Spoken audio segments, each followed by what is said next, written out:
Hello there and welcome to another live chapter reading for Itsy Bitsy Book Bits. Today I shall be reading from Weep, Woman Weep by Maria DeBlassie.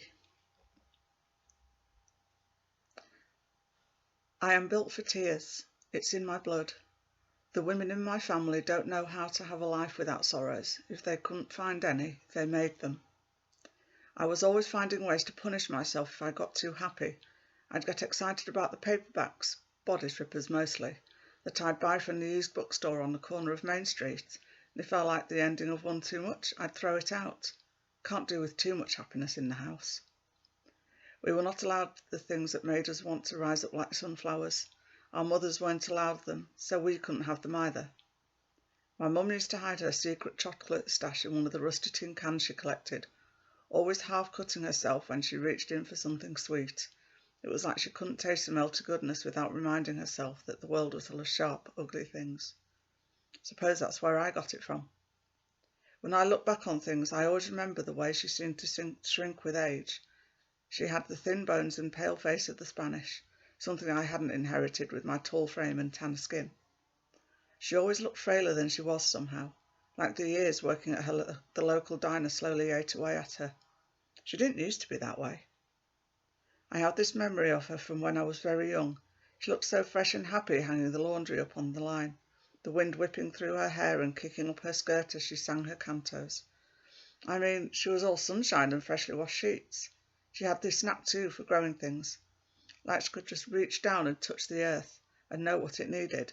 That was before I knew about all the bruises and heartache hidden under a buttoned-up dress, before he left her with a pile of bills and loneliness and me. I didn't know my father, but I didn't like what he left behind, so I was glad I never had to look at him. All I know is one day she had me, inherited a small adobe house on a couple of acres of land next to the bosque.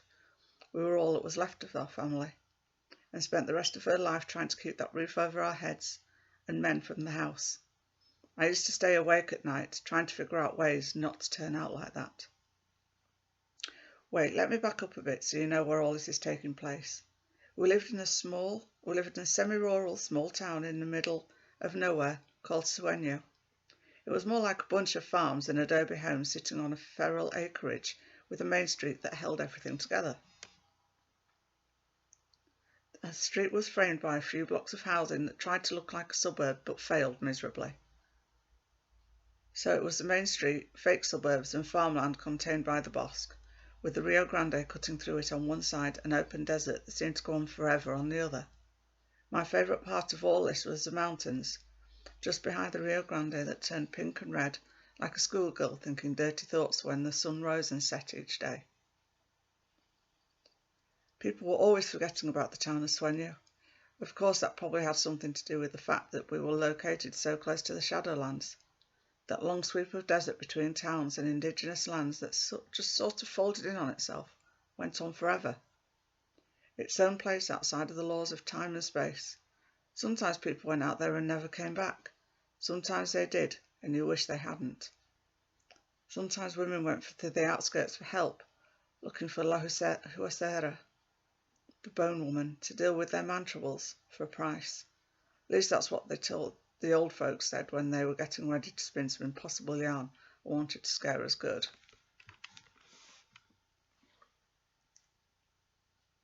Me, I didn't bother with the Shadowlands too much because I had my hands full with this whole Llorona situation that wasn't looking to borrow trouble.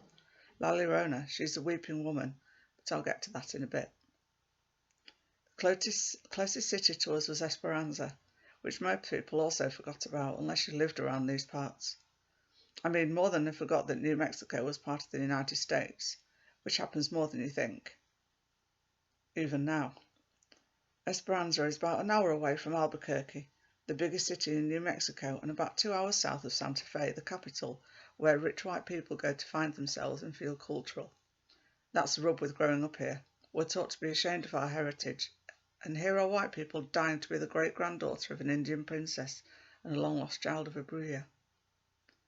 I went to Santa Fe once for a field trip, and the most I can remember was that it seemed to have more crosses and churches as Sueño, and that was saying something. And so many white people, I actually felt brown without trying to darken my skin in the sun or pretend to know Spanish, whereas in Sueño I could almost pass for white. Not that I wanted to. I'd also gone to Albuquerque a time or two, but that city always felt too big for me. Esperanza, on the other hand, felt just big enough to get lost in, but small enough to feel like you wouldn't get swallowed up. Me and Sherry always thought of it as a big city, but really it was like a big small town. Esperanza was where you went when you wanted to be forgotten by the place you came from. That was the place you went to reinvent yourself. That was the place me and Sherry had fixed on to escape this hellhole as soon as we could. There I went and got ahead of myself again and forgot that you don't know about Sherry yet. Sometimes it still hurts to think of her, but when I do, I like to recall who she was before we were taken. You might think we looked the same because we both had long black hair and brown eyes, and skin that wasn't quite white. But that's where the similarities ended. I had freckled skin that was more knees and elbows than anything, with sharp features that were more striking than beautiful. Sherry, on the hand, was always kind of luscious. That's the only word for it. She was soft all over, with a round face, wide eyes, and a big full mouth. When puberty hit, she had curves in all the right places, while I patiently waited for my chest to fill in more and tried not to be disappointed when it didn't. Even her name was luscious, Sherry. That was back when people favoured white names, as if it would erase our bronze skin or at least make it lighter. Now, everyone's giving their babies Indigenous and Mexican and Spanish and mixed names. Like there was never a time when we were taught to feel shame for those impure bloodlines. Me, I still remember when we were told not to spend too much time out in the sun, didn't want our skin any darker than it already was, and nobody spoke Spanish to us because they didn't want to dirty our tongues. Of course, my mum was radical and kept singing in Spanish to me, even though she refused to pass the language on to me. Anyway, me and Sherry spent most of our days avoiding La Llorona. Yeah, that was her name, the Weeping Woman, like I said before. Maybe you've heard of her. The Rio Grande was our stomping ground. We figured it was best to know everything about La Llorona's natural habitat, all the better to avoid her. Plus, Main Street was full of people we'd rather not see. When we got tired of the river, we walked up and down the acequias and the ditches, which could sometimes look like rivers when they were fat and full of rain, but those are dangerous too, since La Llorona used any watery highway to do her business. And when we got scared, too scared of hanging around the water all the time, especially after triple dog daring each other to stick our hands into the water and telling her to come get us, we retreated into the bosque, where the cottonwoods shielded us from her gaze. Sherry spent more time at my house or along the river because her mother was a terrible drunk, and the men she allowed in were even worse. But when she had to, she went home to a run-down adobe on a trashed half-acre right before things started to look more like a formal neighbourhood. Neither of us had any siblings, so we pretended we were sisters from different misters. In all honesty, we could have been sisters from the same mister. Sherry didn't know who her dad was either, and the men in this town liked to get around. Of course, that made us easy pickings for the Weeping Woman. She liked us pale, silent, and ashamed of ourselves, because of things we had no control over. We'd already lasted longer than most girls. That was because we stayed loud and unruly and didn't worry about the sun darkening our skin or what people said about us or our mamas. We were brave in the daylight and didn't let anyone or anything hold us down. But when the sun sank and darkness fell, our fearlessness went with it. We knew the river woman was coming for us. It was only a matter of time. I hope you enjoyed this chapter reading and that you'll go check out the book. Thanks very much for watching. Bye-bye.